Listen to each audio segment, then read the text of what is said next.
Oops.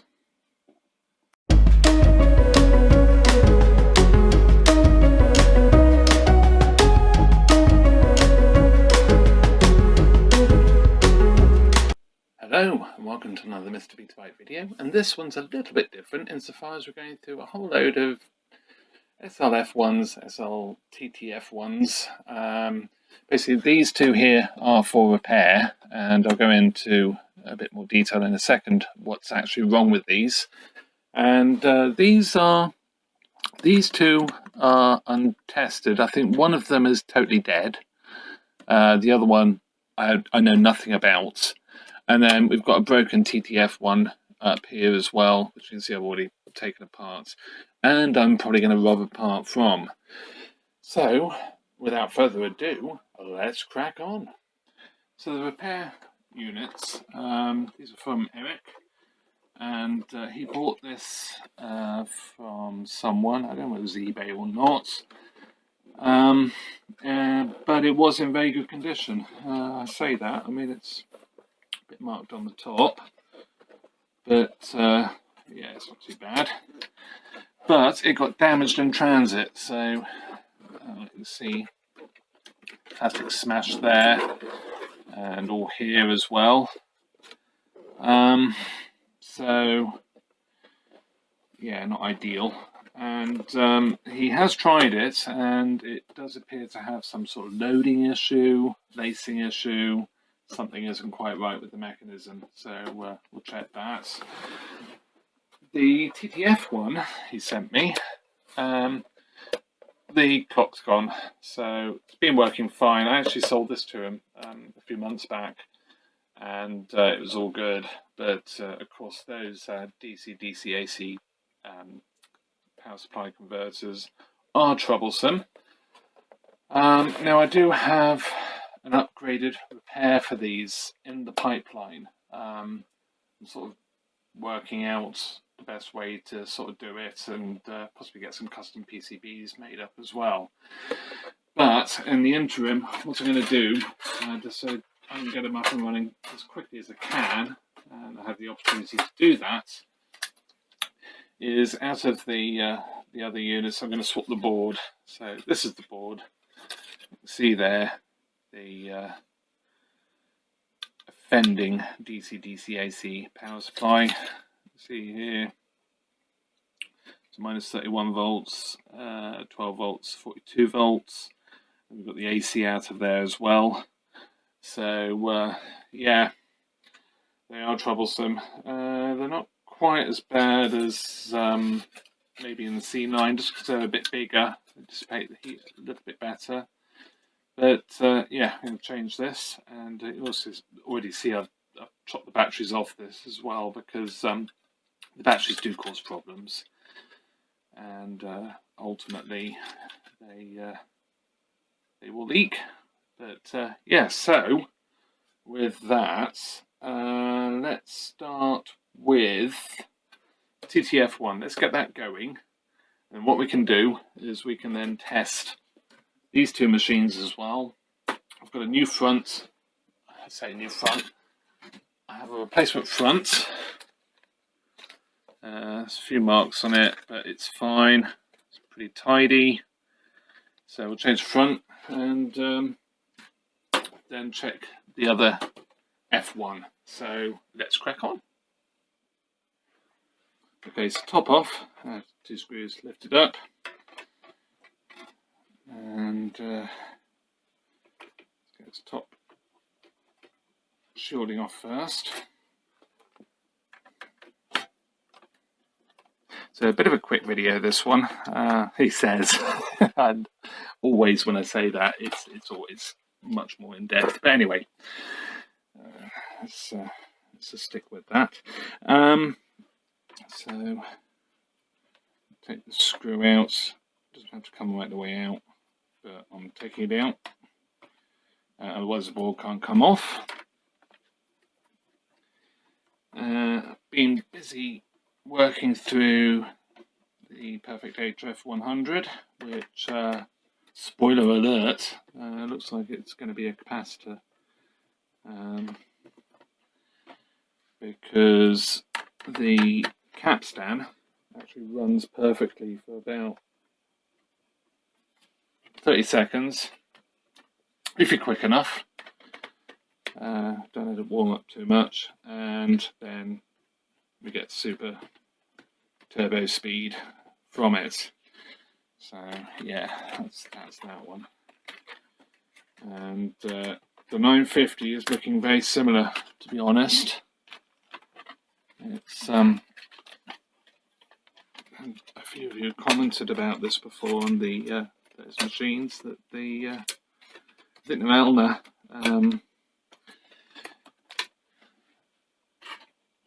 on a 10 microfarad 16 volt caps are becoming very troublesome in those machines, and yeah, I'm finding no end of trouble. You'll remember with the hi-fi board that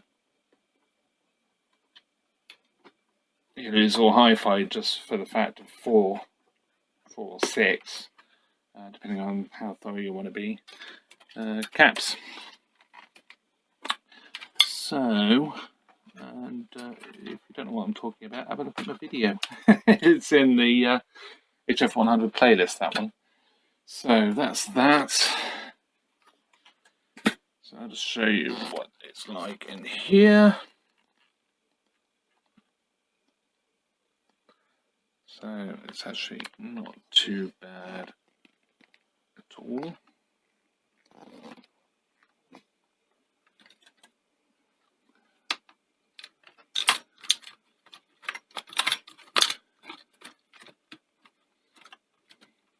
It's a bit of a cop-out doing this in many ways. And the chances are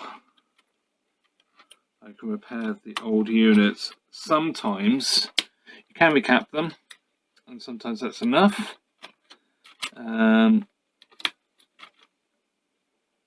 But I have found on a couple of them that the transformers are OC, which is something.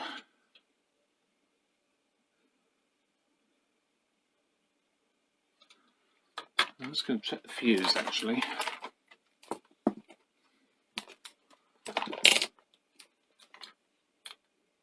Yeah, fuse is open circuit, so no beep. So there is something going on with that, and I seem to remember this unit before I sold this. The fuse had gone, and I just assumed it was probably a soft blow, especially as it had done like, well, days switched on without any problem. So yeah, there's obviously some leakage going on there. I'd like to think I could probably get that one going with a cap change. But I'll just help put the screws in. Let's put those in. But there are a couple of caps that can actually cause that fuse to pop. And it just changes. I just recap the lot, and because it just gets so hot, and it makes them reliable again, generally. So pop that back in there. And you can see why you need to remove that one screw, because it's just totally foul getting that board out. So this has already had the capacitors changed, and it's had new heatsink compound put on as well, which does make quite a bit of difference actually. It really helps keep the power supply running cooler when you use decent heatsink compound. Not that the original wasn't good, but I just don't think it's, I don't know, does it degrade with time? Let me know in the comments on that one. It probably does. But I've found with the HF950 switch mode power supplies and these, when you redo them with heatsink compound, a good quality one, they are suddenly a lot better.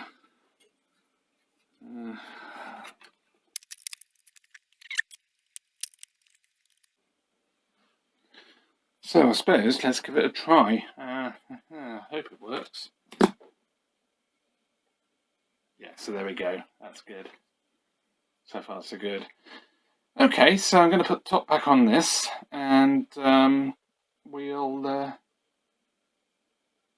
try some machines, I suppose.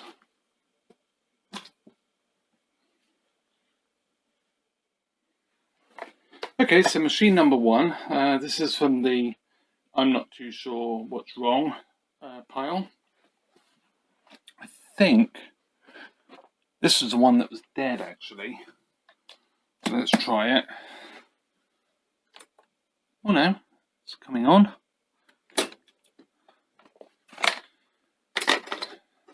Set in.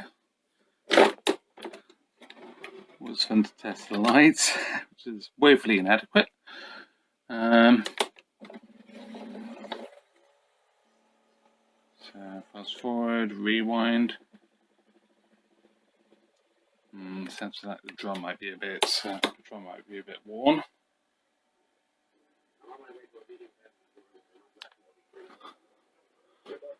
So this is this dodgy tape. It's just got lots of ghosting on. It is actually just poorly recorded. Poor RF in, bad aerial, lots of mirroring and distortion. So yeah, I did say in a previous video it might have been copy protected, but it's not. It's just literally off the TV and with a poor aerial. So that's actually working pretty well. Lots of dropouts, but this tape is not great. Tracking. Furthest left. Furthest right. Super.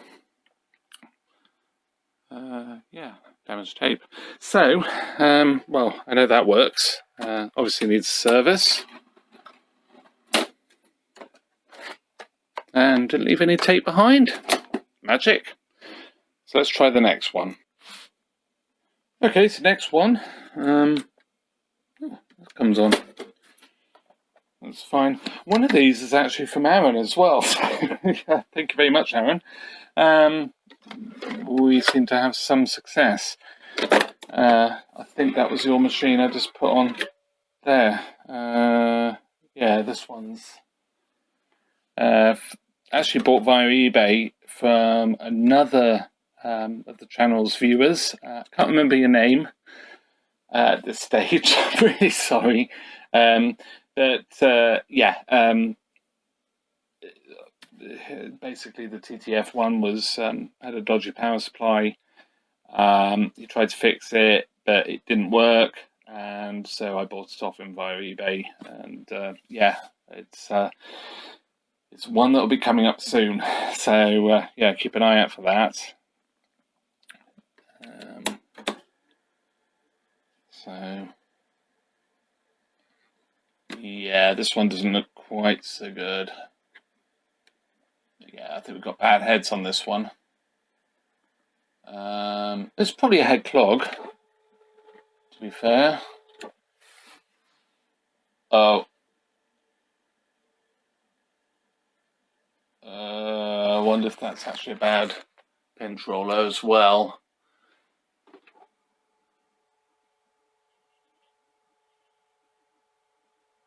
Something not happy going on there. Yeah, I think that might be damaging the tape.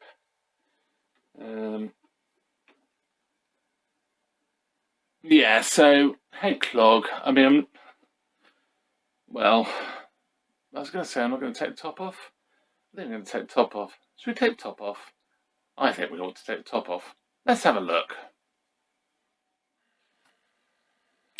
I'd actually forgotten what a pain in the neck getting the top cover can be. Off can be. It's 2 screws at the back, and then you have to sort of lift it up. It sort of has to break the seal. See here, it's sort of trying to break off these, sort of clip it as well, and then it sort of lifts up, hooks under here. but it always goes so wrong. End up cracking plastic or whatever. Also got to remember to remove the connector here. So, picture.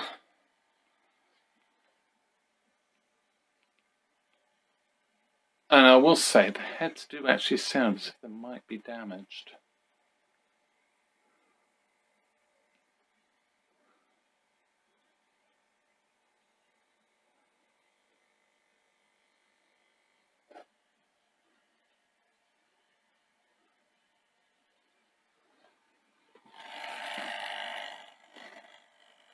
Yeah, pinch roller doesn't look too clever either. It's actually quite nice just to test stuff straight out without having to worry. You know, just put tape and see what happens. Because ultimately, I will get these going, both of them, especially one I thought was dead, because that's actually quite a nice machine. Oh, yay! Okay, so tracking. So tracking in the middle. That's not great. I can track out. So yeah, some misalignment there. Probably not helped by a very dirty tape path. So yeah, salvageable. Super. Like that.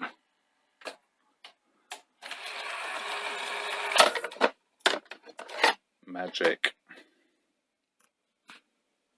Okay, so let's check the repair item. It comes on.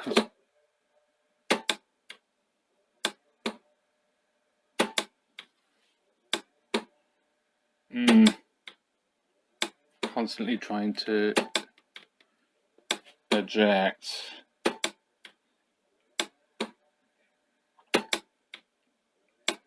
That's sounding not good. Ooh. Okay, so let's investigate. So top off, it actually came off a lot easier, and I noticed this has been unplugged, so it's obviously been apart fairly recently. So let's turn this on.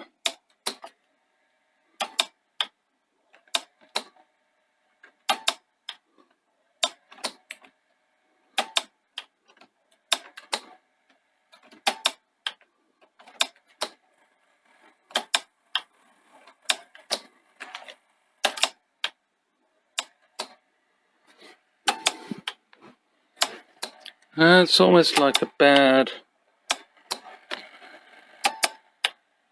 Oh! Can you see what's wrong?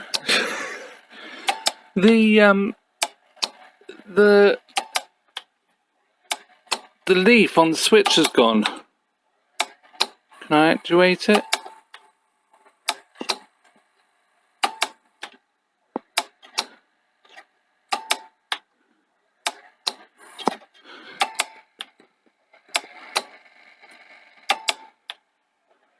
No, that's actually seems to be completely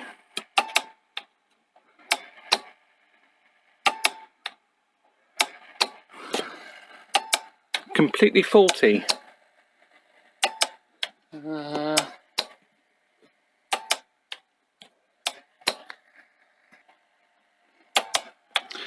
Yeah, so on these it doesn't actually have a metal actuator on the switch. It will just let's just get some more light here. This actually just presses against the switch there. So, and I have tried that to see what it would do. But I'll try and unwind this. It does try and wind back up. There is the switch down there, which can cause problems. I don't quite see it. So I'll try and highlight that in edit. it's actuated, but it might not be actually doing what it's supposed to do. So I think what I'm going to do is I'm going to unwind this cassette, unlace this cassette, and take it from there, I think. So let's unlace it. Obviously, this is not going to do the tape a whole load of favours. But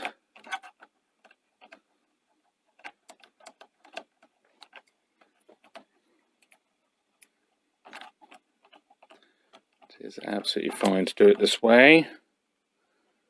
You can see the capstan is disappearing away nicely.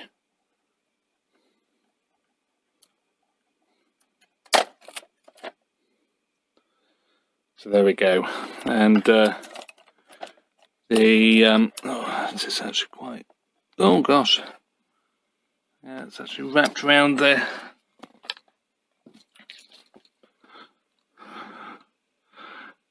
Oh dear, it's actually wrapped around the capstan, so I'll free that off, get that all unwrapped, probably wreck the tape, but hey ho. I don't think this tape's anything special, but yeah, obviously got to get it out. So yeah, let's see if we can. So that was actually quite some fun. I ended up having to break the tape and pulling on the supply side of it, and put my finger on the capstan as well to try and give it some drive. I managed to free it, but basically that had gone. It basically wrapped itself up completely tight. It was that bad. So yeah, there's that much tape wrapped around the. Let me see, take that much off. There's that much tape wrapped around the capstan. So wow, yeah, cool. Well, no, not really. So let's try tape. This could go horribly wrong, especially as I've rested the tripod on the loading mechanism.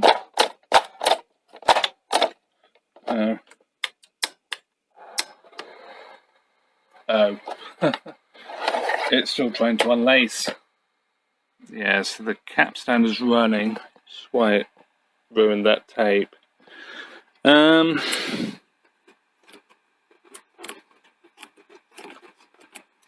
just wind it forward and just see. Yeah, you can maybe not see.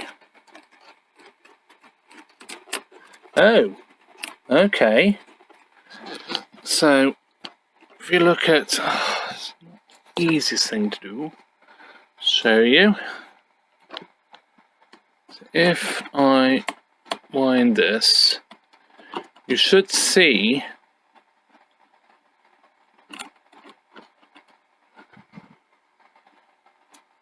oh no, there we go, there's a click, and then the second click, that should be unlace. So it's permanently in eject. See up here the top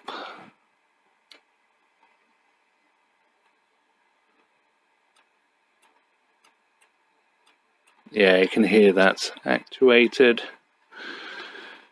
So possibly it could be bad leaf switches, but my gut feeling is this has got damaged beyond just having this broken. So I suppose next thing is to take the bottom cover off, just have a quick look, see what's going on. Okay, so bottom cover off and front lifted down, and you just do that by releasing these 4 tabs. And it's sort of what I thought was going to be the issue. You can see there you've got the ribbon connectors between the boards, the sort of board interconnects, and you can see there that as a result of the bad packing, it's actually gone straight through the ribbon. So really, I mean, given that the drum is not great, and it's a fairly used unit, I suppose, but of course we've got all this damage as well, that it's just not worth doing, especially as I have a good units that I can let Eric have. I think we'll go down that route. So yeah, that's that. You can replace them. They are a bit tricky. You have to be a bit careful not to put too much heat through when you change them. Let's have a look.